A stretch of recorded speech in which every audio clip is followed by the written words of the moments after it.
En esto quiero ser claro. ¿Puede haber una convulsión que sea simplemente el parpadear? De hecho, hay quienes no solo parpadean, sino se quedan mirando fijamente, están convulsionando, pero no es esa convulsión a las que se llama tónico-clónicas, quiere decir lo que han visto muchas veces. No es eso, sino simplemente puede parpadear o simplemente quedarse ausente. Eso también es una convulsión, ¿se entiende?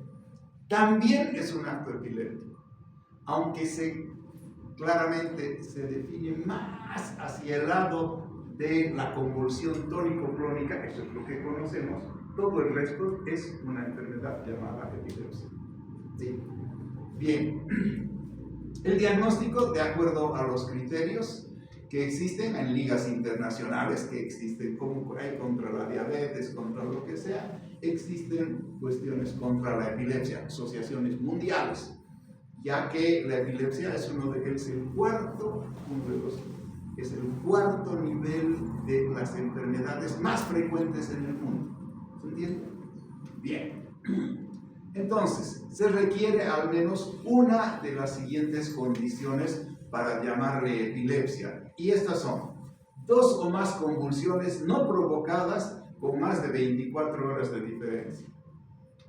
La siguiente, convulsión no provocada y una probabilidad de futuras convulsiones similares al riesgo de ocurrencia en general con al menos el 60%, y provocadas en los próximos 10 años. O sea, alguien tiene epilepsia cuando la convulsión se va a repetir, quiere decir, ¿sí? Eso como parte clara. Bien. Y luego vemos que puede, aquí como ejemplo, es un ejemplo bonito, los accidentes cerebrovasculares, cuando sangra tu cerebro, también se presentan de entrada con epilepsia. Y después del accidente cerebrovascular, otra vez continúan las convulsiones. Entonces, diferentes formas de presentarse. ¿Cuál es el diagnóstico? A la epilepsia le llamamos síndrome epiléptico, epilepsia mioclónica juvenil y síndrome de Lennox-Gastaut. Esas son las formas en que se van a producir las actividades epilépticas. Y la epilepsia es una condición que justifica el tratamiento con anticonvulsivantes a largo plazo. Vamos a ver que los anticonvulsivantes, igual que los hipnóticos y sedantes, tienen efectos colaterales y a veces el tratamiento es peor que la enfermedad. En este caso no es tan cierto. Y lo que se utilizan los anticonvulsivantes es para prevenir la recurrencia de estos. Bien. Ahora vamos a ver todo lo que corresponde a las bases celulares para que se produzca una convulsión. ¿Cuáles son las bases para que se produzca una convulsión? ¿Y por qué lo vemos esto en farmacología? Porque obviamente yo tengo que atacar, como el microorganismo tengo que atacar con un antimicrobiano, lo mismo la convulsión tengo que atacar de acuerdo a qué lugar celular, a qué estructura está atacando. Y esa es la diferencia. Y cada una de las estructuras atacadas, ya les he dicho que hoy día se detecta el punto milimétrico donde puede estar el ámbito de la epilepsia. Y por lo tanto, en este caso, vamos a ver todos estos conjuntos de actividades. Vamos a ver los principios generales para el tratamiento, de acuerdo a esas características. Vamos a ver la clasificación de las crisis epilépticas y hemos dicho que vamos a ver la parte de las convulsiones. Cuando nosotros estudiamos ahora los principios generales, vamos a ver que los principios generales son varios principios generales. El primer principio general, como ustedes pueden ver, es que lo que nosotros vamos a tener condiciones que sean especiales. Y estas condiciones que son especiales nos van a producir lo más importante, que es la llamada en el embarazo. Después vamos a ver en los ancianos y en los niños. O sea, el embarazo es sí, la eclampsia son convulsiones. Y eso es un acto que sí se produce con frecuencia en el paciente que está, la mujer hipertensa embarazada, y generalmente en el último trimestre del embarazo. ¿Sí? Son convulsiones. ¿Qué tenemos que hacer? Para salvar a la madre y al niño, pues darle anticonvulsivantes. Este es uno de los primeros factores. Y este factor en el embarazo también tiene mucho que ver con la llamada teratogenicidad. ¿Sí? ¿Qué tiene que ver con la teratogenicidad y cómo se produce? Existe un riesgo de malformaciones congénitas que producen la convulsión. Por lo tanto, ¿el niño estará toda su vida con convulsiones o no? Claro, si es un acto teratogénico, quiere decir algo que está continuo. O se le cambia si le falta el brazo, si tiene problemas en sus ojos, en su corazón, ¿se cambia? Con el fármaco no. Sí, bien.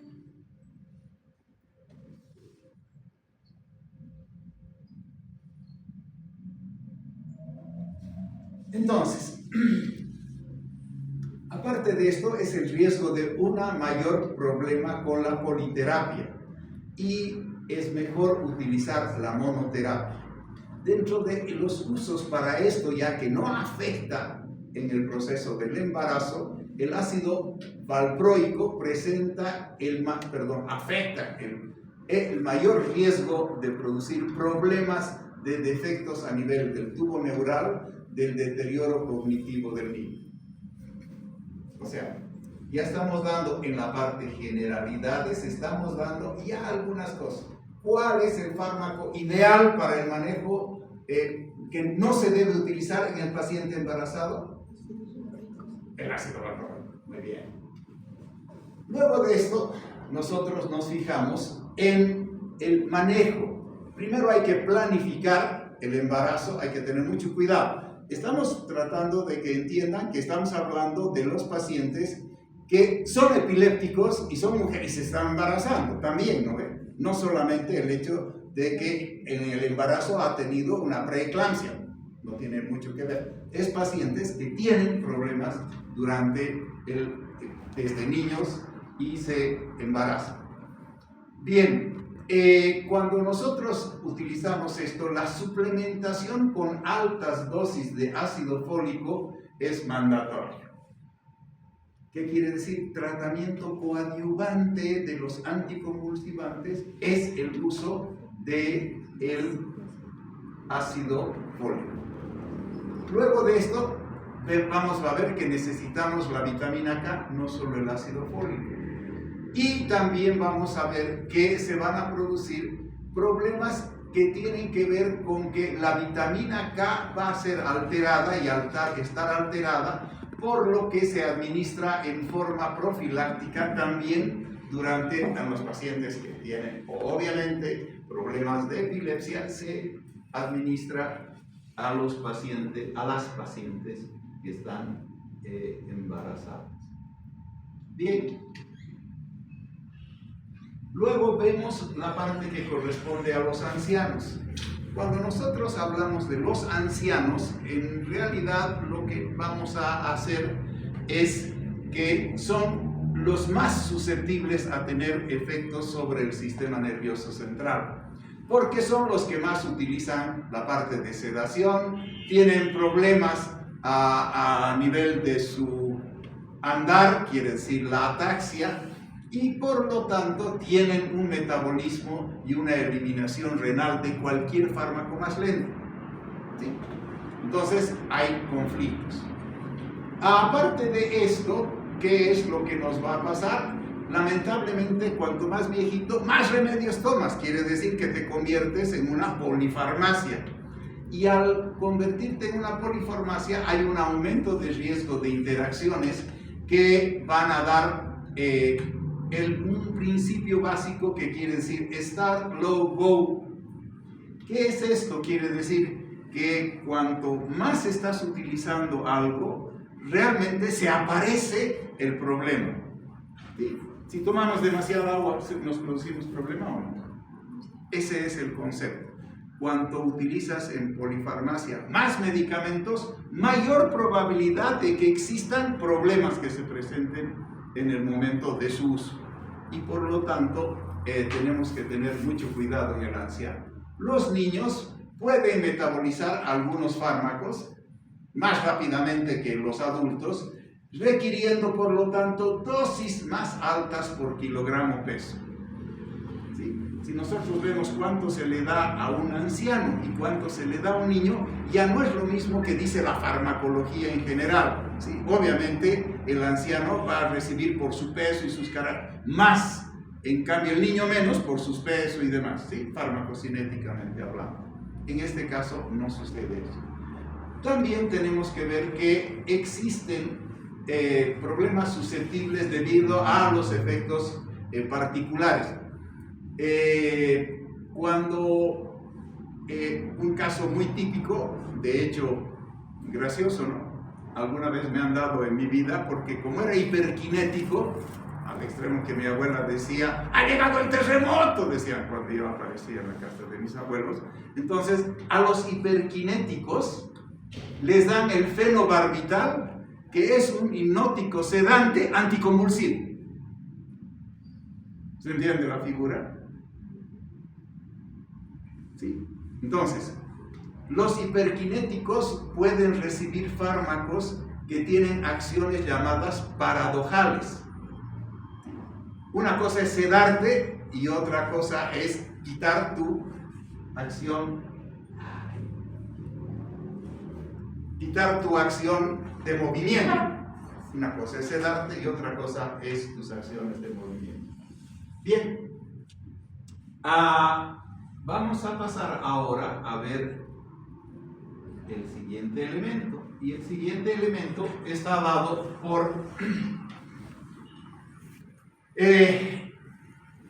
la monitorización que nosotros la conocemos como terapéutica de los fármacos, TDM, monitorización terapéutica de los fármacos, drugs, la D. Entonces consiste en que en medir la concentración de los fármacos en plasma del paciente. No es una rutina para todos, pero es muy útil para ciertos pacientes que tienen problemas específicos. De hecho, hasta el litio, que es un problema para los síndromes depresivos, como vamos a ver, que es fundamental, es muy difícil conseguir un laboratorio que haga exámenes. Estos exámenes en este país no se hacen, pero en otros lados sí te dicen cuánto tienes en sangre de fenobarbital, cuánto tienes de tiopental, cuánto tienes de esto, cuánto tienes de todos los, como se hace el sodio, potasio, cloro en sangre, lo mismo se hace con los fármacos en otros lados. Aquí no tenemos esto. Y de principio clave, nunca tratar al paciente, siempre tratar al paciente, pero no al nivel del fármaco, a la cantidad de fármaco que tiene en su cuerpo. ¿Se entiende la figura? Porque tienes que ver los signos y los síntomas en el paciente y no necesariamente cuánto tiene del fármaco en sangre. Porque cada uno reacciona en forma totalmente diferente. ¿Sí? Bien. Y para esto es la utilidad de lo que hemos llamado la monitorización terapéutica de fármacos, que tiene que verse principalmente los factores farmacológicos fundamentales para el paciente, verificar la adherencia, evaluar la toxicidad, la farmacocinética. No es lineal, quiere decir no actúa siempre igual, gestionar las interacciones, a ver las condiciones psicológicas y que se producen en cambiantes en los pacientes. Luego nosotros podemos agarrar y podemos ver el enfoque para el caso de las llamadas fallas terapéuticas. Hay pacientes que les dan los fármacos y no dejan de convulsionar.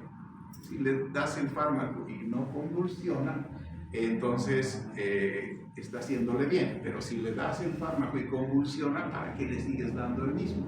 Tendrás que aumentar la dosis, tendrás que cambiar el fármaco o tendrás que hacer una polifarmacia, quiere decir, como lo que hemos visto de la tuberculosis, 4 fármacos, o como hemos visto en antirretrovirales, 4 antirretrovirales, no solamente uno, ¿se entiende?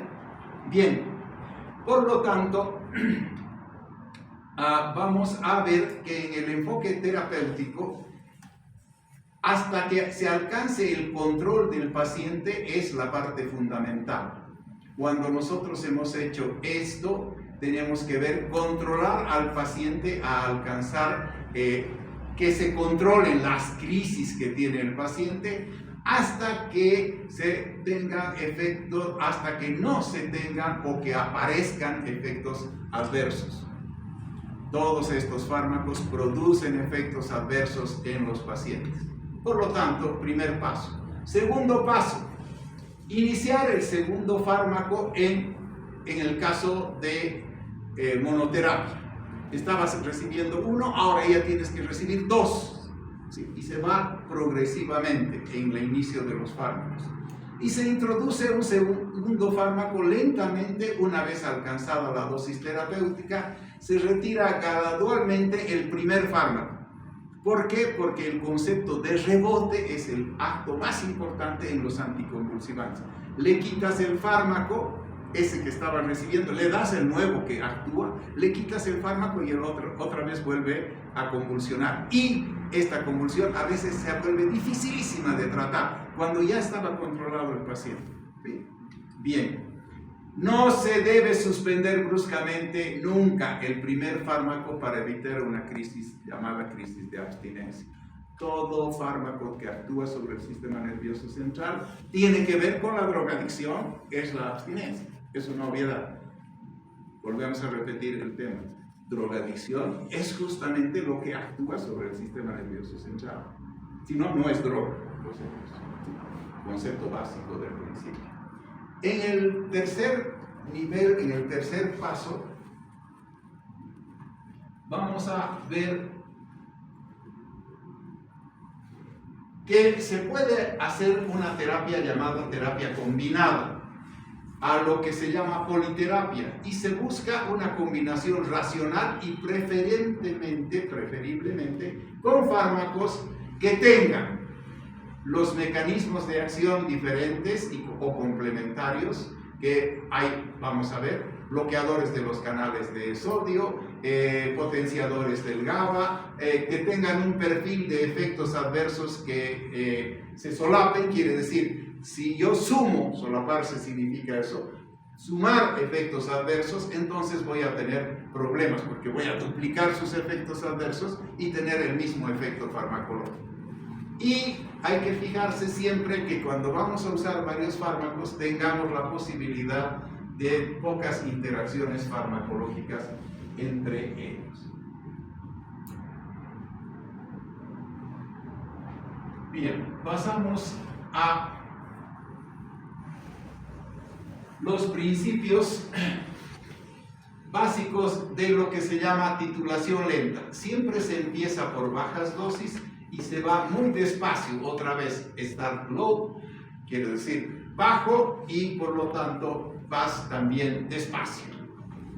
Cuando nosotros vemos la dosis inicial del fármaco debe ser baja y aumentarse gradualmente a lo largo de las semanas. Minimizar los efectos agudos permite un sistema nervioso central se adapte obviamente al fármaco, reduciendo todos sus problemas de sedación, mareos, ataxias y demás. Hay que reducir siempre las reacciones llamadas idiosincráticas. Idiosincrasia quiere decir que yo soy el que reacciona. Y el medicamento sirve para la caspa y me da nostalgia. ¿Sí?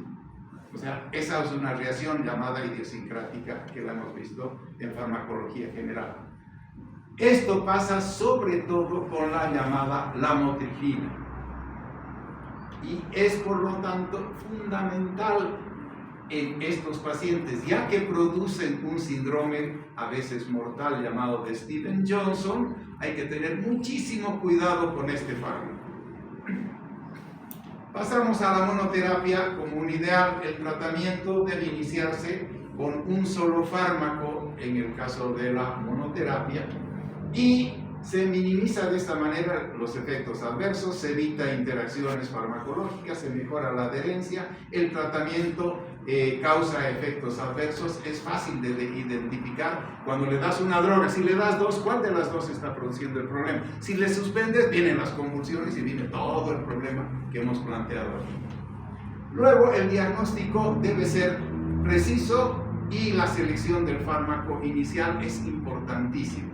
El tratamiento elige una función de tipo de crisis. Para el síndrome epiléptico, un diagnóstico incorrecto lleva obviamente, otra vez, a una farmacoterapia totalmente incorrecta e incluso totalmente perjudicial. El paciente con crisis focales se beneficiará en el espectro reducido con la carbamazepina y uno de amplio espectro, la levotirazepam. ¿Se entiende la figura? Cuando nosotros tenemos un paciente con crisis de ausencias puras, lo que hemos dicho es el que está mirando pero no está mirando, que hay que tener, debe ser tratado cuando son estos la etosuximida. Y nosotros al final tratamos de visualizar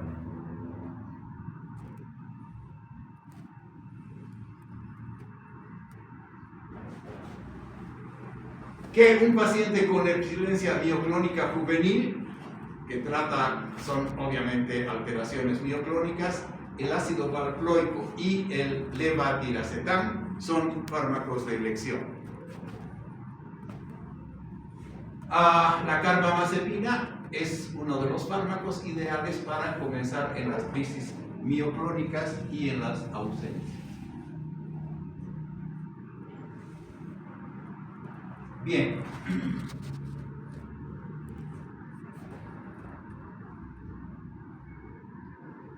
Vamos a ver ahora el siguiente espacio que corresponde a la clasificación de los llamados antiepilépticos. La primera clasificación es para las llamadas de inicio generalizado de las clasificaciones y las otras de inicio focal. ¿Cuánto van a ser? Estas se llaman también motoras y son tónico-clónicas y se las conoce cuando uno tiene eso, que está enfermo de un gran mal, quiere decir que realmente es una enfermedad seria. Y a esto la forma más problemática es que se presenta muy drásticamente, tiene una fase tónica en la cual hay una contracción muscular del paciente sostenida, rigidez en todo el tiempo, si han visto alguna vez una crisis convulsiva, y luego de esto viene la fase llamada clónica, que son las sacudidas musculares, y luego de eso viene la parte positral. El paciente queda casi inconsciente, confuso, somnolente y tiene dolor de cabeza. Tras la crisis queda con un espacio de problemas bastante importantes. En el caso de la mioclónica específicamente, las sacudidas musculares breves y bruscas se pueden producir, es exactamente igual a cuando hacemos el electroshock. Entre comillas, la coincidencia no suele perderse, entre comillas. Bien, pasamos a la actividad llamada las crisis de ausencia, las atónicas, la pérdida súbita del tono muscular. Las crisis de ausencias típicamente se producen en los niños y se caracteriza por espigas de las ondas que tienen más o menos una graduación de 3 MHz. Bien, pasamos a la focal. La focal es sin pérdida de conciencia. La persona está alerta y consciente y sus síntomas dependen del área cerebral que vayan a afectar. Sus sacudidas pueden ser rítmicas, generalmente en la mano, en los dedos, en los ojos, como decíamos, el tic nervioso. La percepción de olores extraños, luces, También puede ser un focal con deterioro de la conciencia. Esta se la considera y se la llama epilepsia compleja, entre comillas.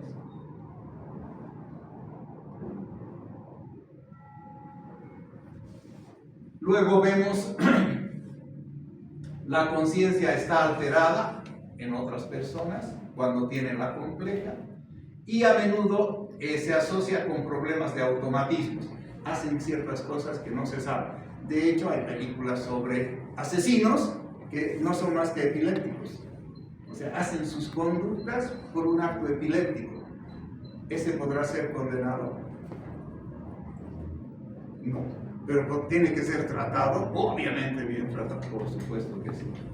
Y la evolución tónico-clónica llamada bilateral, esta actividad propaga en ambos hemisferios y produce una convulsión de tipo generalizado. Y para terminar, vamos a ver la parte que corresponde simplemente nombrar a las fases de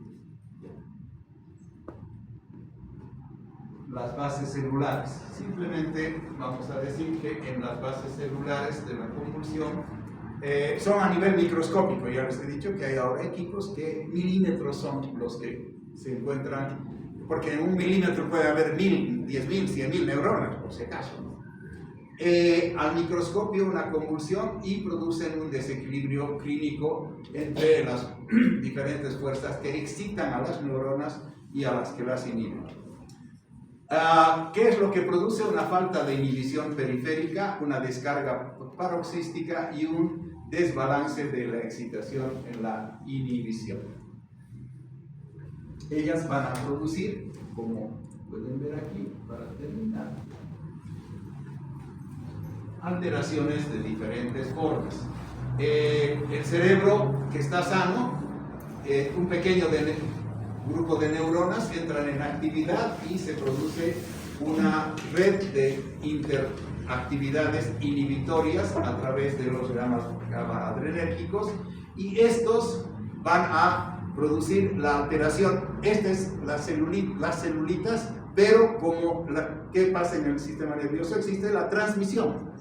Entonces no solamente le afecta a ese lugarcito, sino afecta a todo aquel lugar que puede. Y puede afectar a todo el cerebro o no.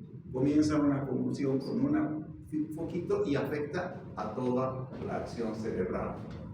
Y permite que esta actividad, que sea sincrónica con el resto de las neuronas, van a producir que se vayan reclutando, asociando otras neuronas, produciendo el mismo efecto.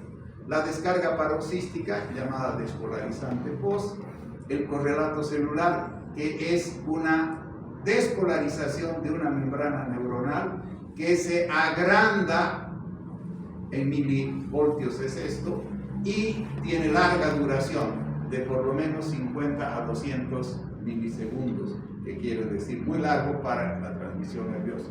Sabemos que la transmisión nerviosa es lo más rápido que existe en lo que hacemos en nuestro organismo. Bien, también el mecanismo está generado por una activación masiva del glutamato, la apertura de los canales de calcio y también los canales de sodio dependientes de voltaje. Evita la despolarización prolongada y provoca que se disparen los potenciales de acción de alta frecuencia. El desbalance en la excitación, aumento de la excitación mediado por el problema del glutamato, responsables de la transmisión rápida, sobre todo el problema del sodio, que hace que se despolarice la membrana. Ya sabemos que sodio y potasio es el que polariza y despolariza una membrana fisiológicamente. Y podemos ver que se requiere glutamato para las despolarizaciones. Estas, para activarse, permiten la entrada de sodio, de calcio, y el influjo del calcio hace que se sostenga la despolarización. La disminución en la inhibición está mediado principalmente, volvemos a repetir, por el GABA, que es el ácido aminocalcólico, transmisor fundamental en el cerebro, entre otras cosas. Y es un canal tónico para el cloro. Su activación del GABA permite la entrada del cloro, la hiperpolarización de la neurona y haciéndose esto cada vez más negativo y alejándose del umbral llamado umbral del disparo o freno a nivel del sistema.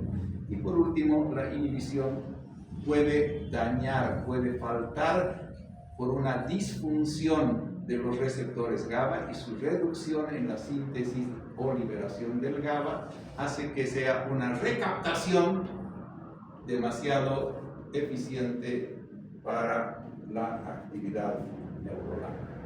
Sí. Bien. Y 5 creo, ¿no? Sí, ya. Bien.